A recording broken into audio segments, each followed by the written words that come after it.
Қабдеш Жұмаділов, Аққуды атпас болар. 4-ші бөлімі. Шәкәрімнің пайымдауынша, құдайсыздардың істеп отырғаны қып-қызыл зорлық. Байсың ба, жазықтысың, әй-шәй жоқ келеді де қорадағы малыңды тартып алады.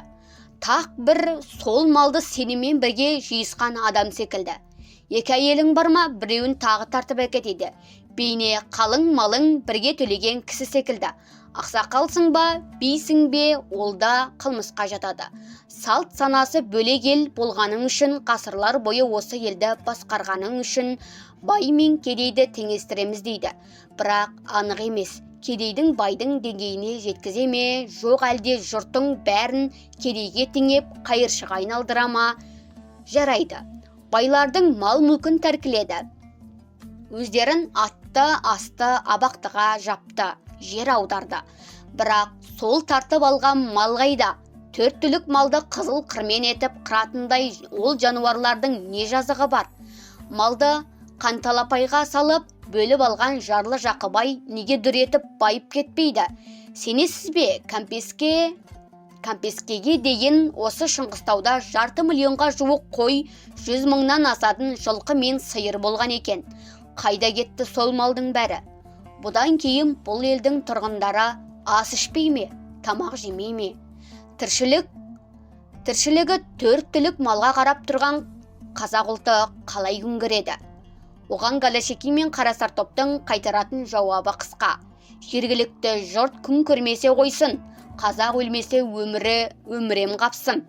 Кіші Октябрь төңкерісін қазақты одан ары байыту үшін жасапсыз ба?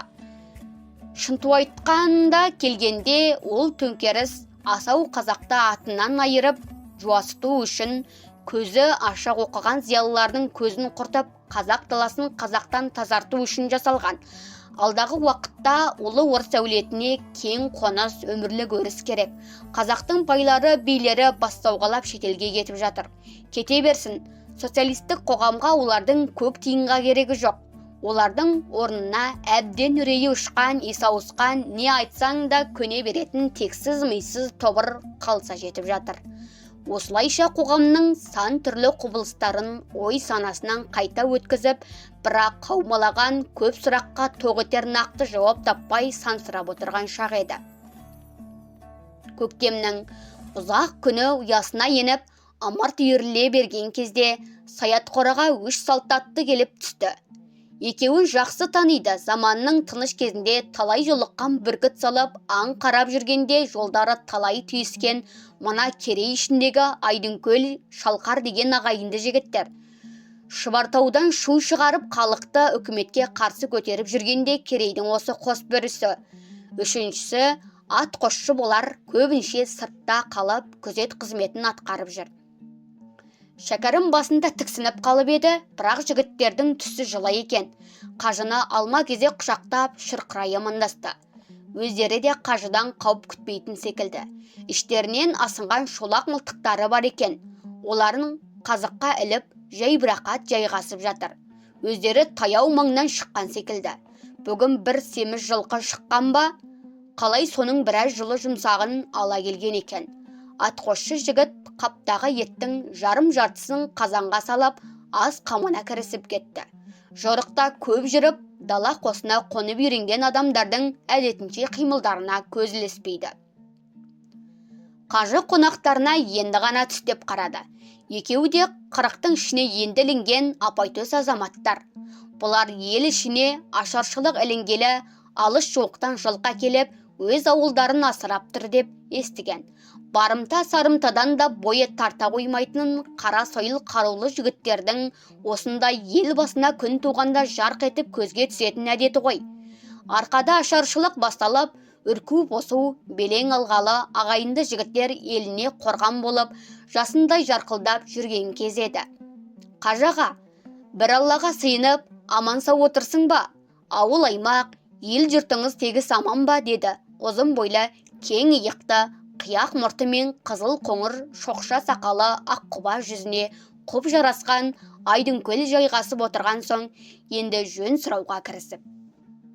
Шүкір, өз басымыз Алланың ризығынан теріп жеп, ілде байлап отырмыз, деді шәкәрім баяу тіл қатып. Ал ел жұрттың амандығы жайында нақты ештеңе айта алмаймын. Біреу абақтыда, біреу айдауда, енді біреулер аштық аранынан қашып, әр тарапта босып жүр. Бейуақытта кештетіп келіп, мазаңызды алғанымызды кешіріңіз, деді сөзге енді Шалқар араласып. Осылайша кештетіп, бұғынып жүрмеске амалымыз жоқ. Өйткені артымызда қоңырау бар. Сіз сияқты ел сыйлаған қадірлі адамға күйеміз жығып кеселіміз тимесе екен дейміз. Алыс жолға шығар алдында сізден әдейі бата алуға келдік. Бұл да ұзын бойлы кесек тұлғалы келіскен жігіт екен. Өзінің сөз қонған серілігі бар ма, қалай әр сөзін мәнерлеп баппен сөйлейді. Қорқатында ештеңе жоқ. Біз де әбден күйеленіп болғанбыз, деді шәкәрім езу тартып. Иә, алыс сапар жайында айттыңыз ғой, барыс қай жақ сонда? Басқа басар тау қалмаған соң амал жоқ. Қытай асып кетсек деген ойымыз бар, деді бұл сұраққа Айдынкөл жауап беріп. Аты Қытай дегені болмаса, ол жақта да қаптап отырған қазақ. Солай деңіз. Сөз ләмдеріңізге қарағанда ол жаққа жұрт шолып барып келіп жүрген болдыңыздар ғой шамасы, деді шәкәрім тың әңгімеге елеңдей назар аударып. Барған жерің Балқан тау, ол да біздің көрген тау. Демекші баяғыда біздің аталарымыз ол жақта біраз жыл тұрып қайтыпты ғой, деді Шалқар көңілдене күліп. Сол бабалар ізімен соңғы уақытта біз де барып келіп жүрміз. Шалқардың айтып отырғаны рас. Бұл тарихтан шәкәрім де қабардар болатын. Баяғы Абылай заманында бүкіл керей ер Жәнібектің көшіне еріп, Алтай асып кеткен ғой. Сондағы Алтай, Сауыр, Майлы, Жәйір деген жерлерге де осы жас табандар 20-30 жылы жасаған. Сонан мал жөні, мал жаны өсе келе, басқа рулармен қонысқа таласып, сыйыспаған ба, Шақантай батыр мен Жобалай би 18 ғасырдың соңында 300 үй жастабан керейді бастап, арқаға қайта көшіп келіпті. Содан оларға Арғын мен Найманның арасындағы Шыңғыстаудың күнгей жағынан қоныс берілген. Жастабандар Дағандел болысы дейтін бір болыс ел еді. Кейін Найман руларымен қосылып, Шұбартау деген ауданға айналды. Жарайды, алысқа аттансаңдар жолдарың болсын, деді шәкәрім шыны қаласымен. Барған жерлеріңде ат байлар ағайының болса, ол да бір ғанибет. Бұл кезде қазандағы жылқы етінің иісі бұрқырап, үй ішіне әлде бір көңілдік орнаған. Қонақтардың да арқасы кеңеп, төргі қабырғадағы қазыққа ілінген домбыра мен қобызға, скрипка мен гармонға, оқшантай дәндәкумен бірге тұрған күміс шытырлы кісіге, білтелі қара мылтық пен бүркіттің томаға, балдағына тамашалай қарап отырған.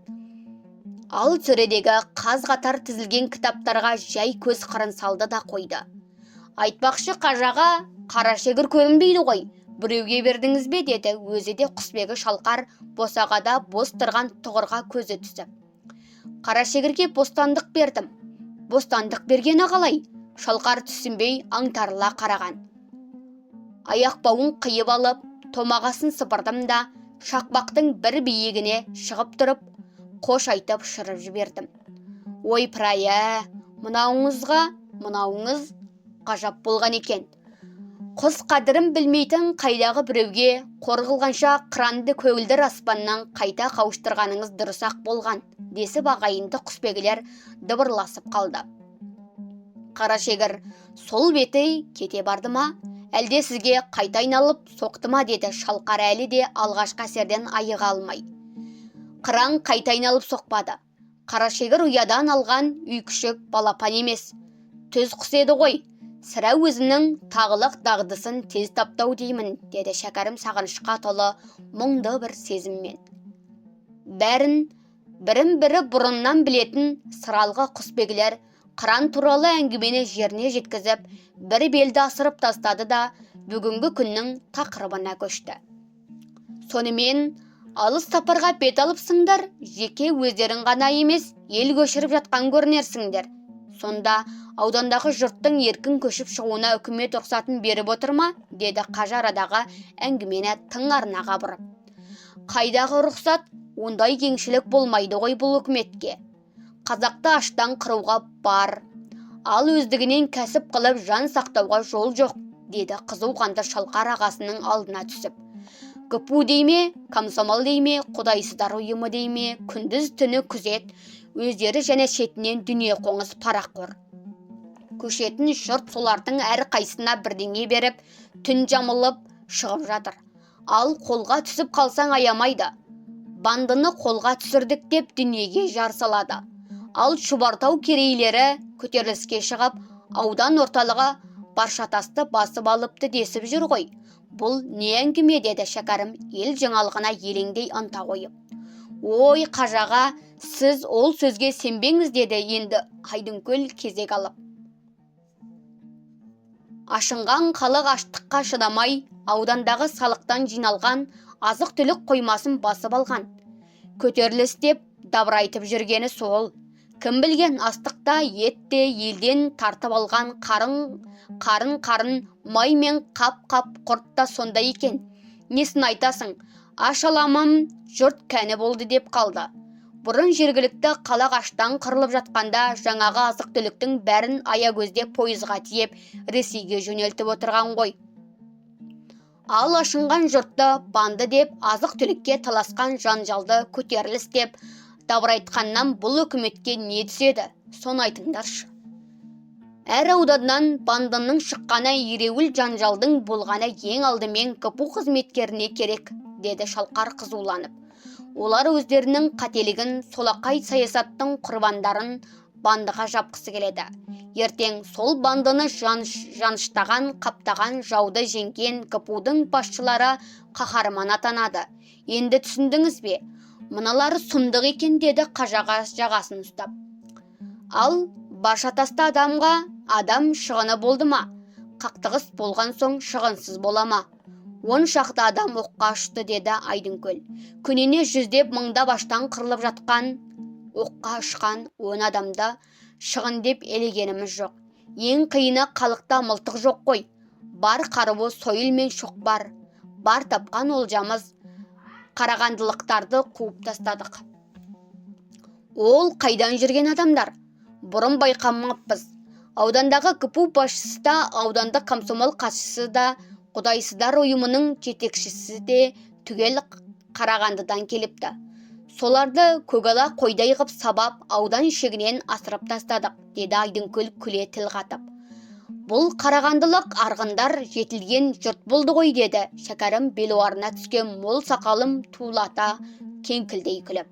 Біздің Шыңғыстауды да билеп тұрған сол ауылдың жігіттері.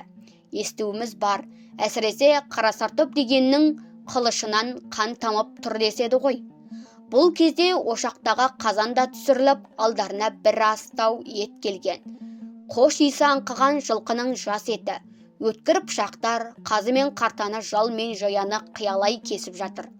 Жолаушылардың өздері де аш құрсақ болса керек. Астау толы етті әне-міне дегенше ойсыратып жіберді. Қажының да көптен бері сүйсіне тамақ жегені осы еді. Әсілі жалғыз отырғанда кісіге ас жүрмейді ғой. Әңгімемен қауқалдасып отырып ішкен астың жөні бөлек. Жылқы етінің сорпасы да балдай. Қажаға, сізден бата алып қайтудан басқа есіңізге салар тағы бір шаруа бар, деді Айдынкөл ас ішіп болған соң, кейінірек шегініп отырып. Біздің бұл сапарымызға сіздің ауылдан қосылатын адам жоқ па? Бәлкім өзіңіздің арнайы қосатын адамыңыз бар шығар. Көштің неғұрлым қомақты болғаны жақсы. Көп қорқытады дерең, терең батырады дегенді бұрынғылар тегін айтқан ба? Егер ондай қосылатын кісі болса, сіздің жиналып жатқан жеріміз Аягөзден ара Ақшәуілі маңы, сол жерде бас құрып алып әрі қарай өтіп жүреміз. Шәкәрім мыналарға нендей жауап қайтарарын білмей ойланып қалды. Бұлай барлап қараса, бұл Шыңғыстаудан мына Айдынкөл, Шалқар секілді қол бастайтын ешкім шықпаған екен. Кейде тым сауатты болған да жаман. Тобықтының құм санайтын қулары енді басқа есепке көшкен. Нақты пайдасы көрініп тұрмаған іске аяқ баспайды. Шамалары келсе үкіметке жағыну, белсенді болу, мансапқа іліну. Дегенмен осы керейлер рухы өшпеген жауынгер батыр ел деп ойлады қажы ішінен. 12 абақ керей Алтай мен Ерентауға барып, жауларынан ата қонысын тартып алды. Ал мұндағы бір ауыл жастабанның ісі мынау, бүкіл арқаны шулатып, көш бастап жүрген. Көшуге ниеті ауғандар болса, сіздермен хабарласар, деді Шәкәрім екіұрықтау жауап беріп. Біздің елден бір қозғалыста Тәкежанның Бердеші қозғалуы мүмкін. Ұзын құлақтан естуімше, сол жігіт жолға жиналып жүр деген сөз бар. Бұл хабарға жігіттер елеңдесіп қалды. Егер Бердеш қозғалса, тобықтының да іргесі сөгілді дей бер, деді Шалқар кәдімгідей көңілденіп. Бердеш деп отырғаны Тәкежанның Әзімбайдан туған немересі. Оны атқа қондырған, асып тұрған ерекше ерлігі емес, малдың күйігі. Кәмпеске кезінде әр қуысқа жасырған біраз малы бар деуші еді. Соларын айдап өтпек қой, дәу де болса, мейлі оның да жолы болсын, ит жегенше Қондыбай қанат жесін деп абай айтпақшы. Бердештің өз малын өзінен аяйсың ба? Осыдан кейін қонақтар үй иесімен қош айтысып жүруге қам жеседі. Ал жігіттер жортқанда жолдарың болсын, деді Шәкәрім де орнынан тұрып. Арқаның қысы жайлы болса, арқар ауып несі бар, дейді ғой. Сендердің туған жерлігінен үркіткен де заманның терісінен соққан ызғары шығар. Көріп тұрсыңдар, менде көш бастар шама жоқ. Бала шағаның жартысы аштан өлді, жартысы қамауда. Солардың ісі бір жайлы болмай, мен еш қайда қозғала алмаймын. Не айтам, қайда жүрсеңдер де аман болыңдар.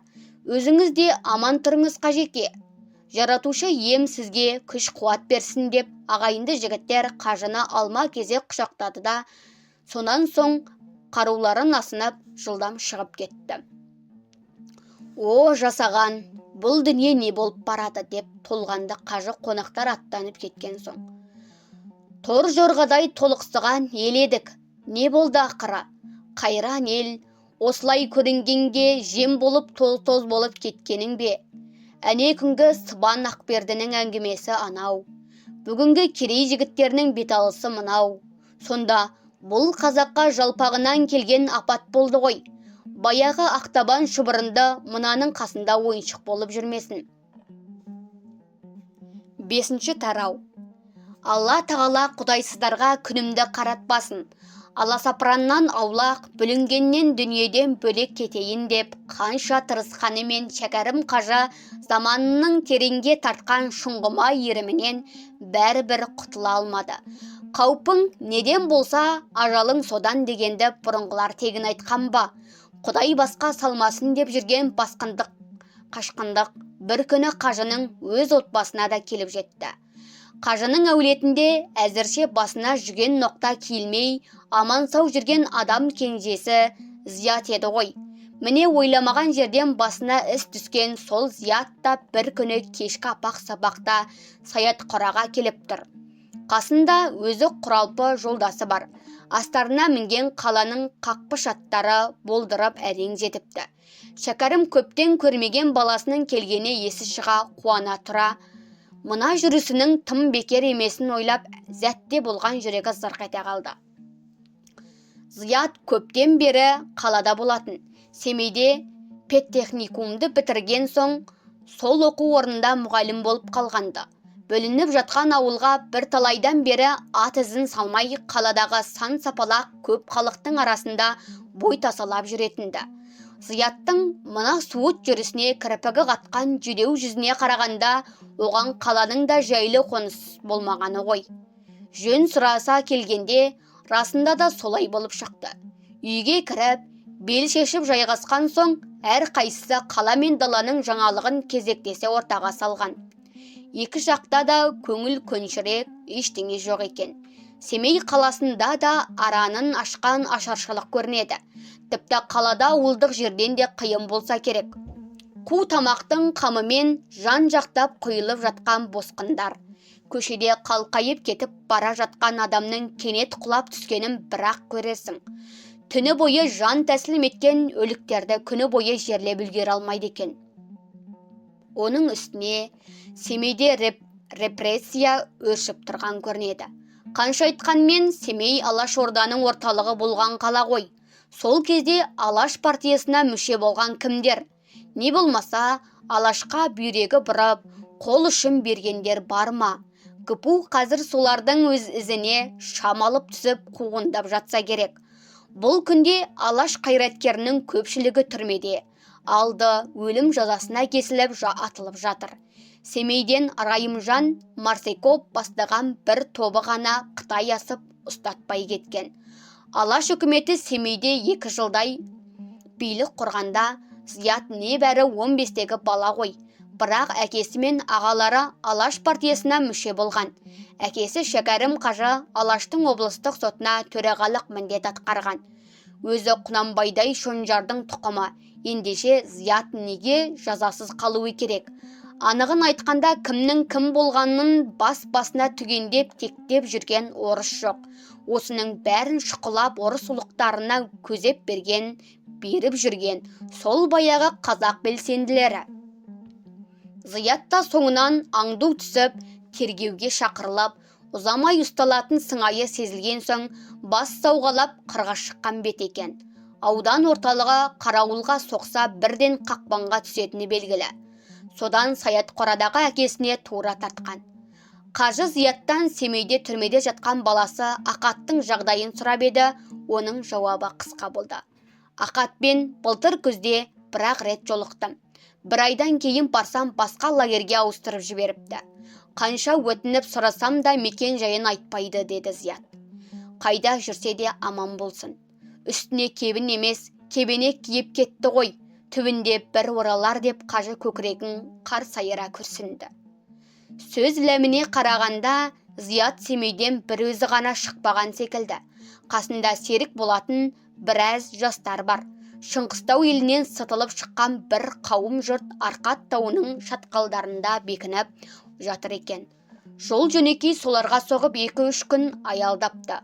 Ондағы босқындардың басшысы Әзімбайдың бердеші екен.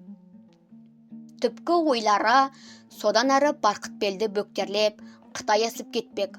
Бұл жағынан Шұбартаудан көтерілген Айдынкөл шалқар тобымен жағаттас болса керек. Зияттар мініп келген аттарын тоғай арасына бекітіп қойып, Саят қорада 2-3 күн аялдады. Осының алдында ғана Бақанастан Әкімқұл досы әкеліп берген бір қойдың еті бар еді. Қажы қаладан келген жүдеу жігіттерді сонымен сорпалады. Бұл күндері арада болған әңгіме негізінен Зияттың елмен бірге Қытайға өтуі керек пе, жоқ па деген мәселеге тіреліп еді. Шәкәрім қажының не істерін білмей қатты қиналған кезі де осы тұс. Ал Зият осында қалды дейік, сонда оған кім пана болады? Кәрі демей, жас демей, қынадай қырып жатқан ашаршылық мынау. Құнанбай әулетінің әр қадамын аңдып отырған қанды қол Қарасартобы анау. Зият сонда қайда барып күн көреді? Әлгі сайыңнан сайға құрлы Саят таппай, мен бір жан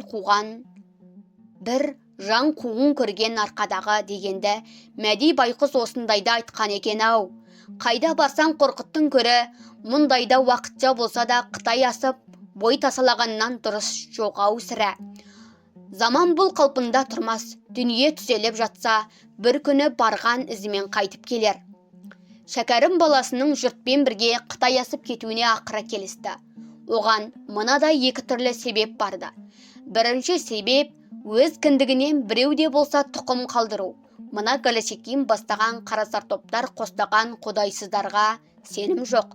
Олар иесі тобықтыны қала берсе Құнанбай әулетін жоспарлы түрде түп-түгел құртып жіберуі де мүмкін ғой. Қажының алғашқы елі Мәуеннен туған үлкен ұлы Әбу Суфияннан тараған бірде-бір жар бала болмаса, басқа балалардан ошақ отын сөндірмейтін ол бала қалған жоқ. Талай ұрпағы аштықта, бақтыда қарап болды. Ғапурдың, Қабыштың, Ақаттың, ол қыздары бәрі де өзіне татқан ақын жанды нәзік балалар еді. Заманның зіл салмағын көтере алмады ғой. Ендігі ұрпақ ізін үзбейтін жалғыз тұяқ Зият қана. Ол үміті де міне жалғыз жіпке ілінгендей қыл үстінде тұр. Кім біледі, Зият жат елде жүріп үйлене ме, үйленсе отбасын құрып ұрпақ қалдыра ма? Баяғыда малмен көзі шыққан қазақ байларақ, ақ сүйек жұт болатын жылдары малының бәрін қолында ұстамай, бір бөлегін алыс отарға айдатушы еді. Мұндағы мал жұтса да отардағы мал аман қалар деген үмітпен Шәкәрім қажының ойлағаны да соның кері. Айтпақшы, Қытайдың Шығыс Түркістан өлкесінде де Найман мен Керей қаптап отыр дейді. Абылай хан өз кезінде Қытай императорымен келісімге келіп, қазақтың бір бөлегін сонда апарып қоныстандырған ғой. Бәлкім, сонда Абылайдың ойында да қазақтың өресін кеңейтіп, әлде қандай қиын заман туа қалса, тұқымын сақтап қалу мақсаты тұрды ма, кім білсін. Екінші себеп, өзінің жазған кітаптарына, қол жазбаларына қатысты еді. Құдайсыздар Шәкәрім қажының өзін ғана құртып қоймай, жазған шығармаларында түгін қалдырмай өртеп, күлге айналдыруы мүмкін ғой. Бұл жақта оларды қайда апарып тығады, қалай сақтайды? Ақат біраз кітаптарын, шығармаларының кейбір көшірмесін бір сенімді жерге жасырып көмдім деп еді. Ақат ит жеккеннен аман есен қайтып, көмген қоймасын тауып ала ма, жоқ ба, ол да неғайбыл нәрсе. Қажы соңғы жылдары қарап отырмай қол жазбаларының бірнеше көшірмесін дайындаған. Соның бір нұсқасын анада қоштаса келген Керей жігіттерінің қоржынына салып жіберейін деп бір оқталды да тартынып қалды. Мынадай аумалы төкпелі жаугершілік заманда кімге сенесің? Енді міне өзгеге қимаған соң сол қазынасына Зияттың ие болғаны жөн емес пе? Зият бұл сапарда өзін ғана құтқарып қоймайды, әкесі Шәкәрім қажына қоса құтқарады. Керек десеңіз, нағыз Шәкәрім мына отырған 73-тегі шал емес, осы қоржындағы қол жазбалар. Байлам осы, Зият Қытай еліне кетуі керек. Осы шешімге келісімен қажының иығынан бір батпан жүк түскендей бойы сергіп жеңілдеп қалды. Сол көтеріңкі көңіл күймен келесі күні қасындағы жолдасымен Зиятты ертіп аңға шықты. Бұл да жақсы ырым. Көп ұзамай-ақ жолдарының бола кеткені, Кереге тастың арғы биігіне жетпей-ақ бергі қырқадан жусап жатқан бір топ арқардың үстінен түсті. Қажының қолында өзінің бір атар мылтығы, дереу аттан қарғып түсіп, аттарды қосшы жігітке қалдырды да, әкелі балалы екеуі иек артпа кезеңге жаяу көтерілді. Арқарлар тым таяу жерде жатар, ұзаса 150 метрден қашық емес. «Мә, атасың ба?» деді Шәкәрім баласына мылтығын ұсынып. Бірақ әжептәуір мергендігі бар Зият атудан бас тартты. «Өзіңіз ата беріңіз, әке. Мен соңғы жылдары аң ауламай мылтық атудан қарайып қалыппын. Аңшының құмарлығы деген осы». Шәкәрім қажы алға қарай жас жігітше еңбектей жөнелді.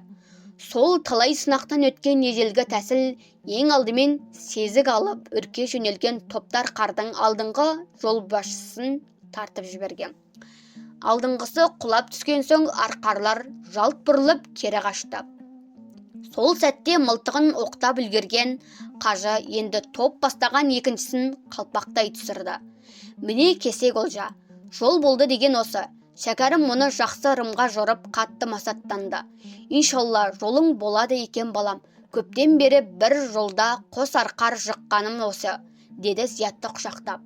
«Бұл сенің олжаң, сенің несібең», деп өзі секілді бойшаң ұлының арқасынан қағып мәре-сәре болды.